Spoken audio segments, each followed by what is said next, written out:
السلام عليكم ورحمة الله وبركاته. أهلا وسهلا بكم من جديد متابعينا الغاليين. أنا عندي صدور دجاج بايتة ومطبوخة وجاهزة. قطعتها بالشكل اللي انتوا شايفينه، وفرمت بصلة وقلبت على الغاز على النار. أضفت لها زيت، يعني قليل من الزيت. بعد ما دبلت البصلة أضفت الدجاج مع الفلفل الأخضر، ممكن فلفل رومي بس غير متوفر عندي، وأضفت له البهارات المشكلة والفلفل الأسود وكمان شوية ملح. يعني استغليت الدجاج اللي عندي، بدل ما أكبه وأرميه وأهدر النعمة اللي الله حيحاسبنا عليها، استفدت منها. وزي ما انتم شايفين طلع معايا ولا أحلى من هيك.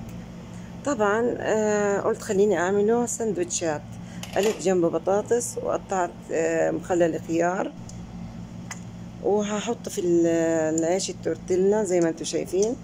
وزي ما بتحبوا اي شيء، اي اضافات تحبوا تحطوه معه تطلع حلو ولذيذ. زي ما انتم شايفين رصيت كمان مخلل الخيار، وهحط البطاطس، وعملت جنبها صوص من الطحينة.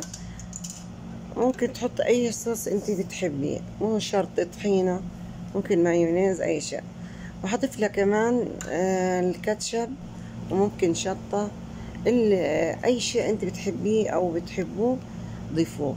وبالنهاية حيطلع معكم يعني وجبة سريعة ولذيذة. واستفدنا من صدر الدجاج اللي كان بايت عندي، ما كبيته وما هدرته وكسبت أجره. وبتمنى يكون عجبكم المحتوى يعني اللي أنا قدمته. زي ما انتم شايفين قلبتها على النار، وبألف هنا وعافية.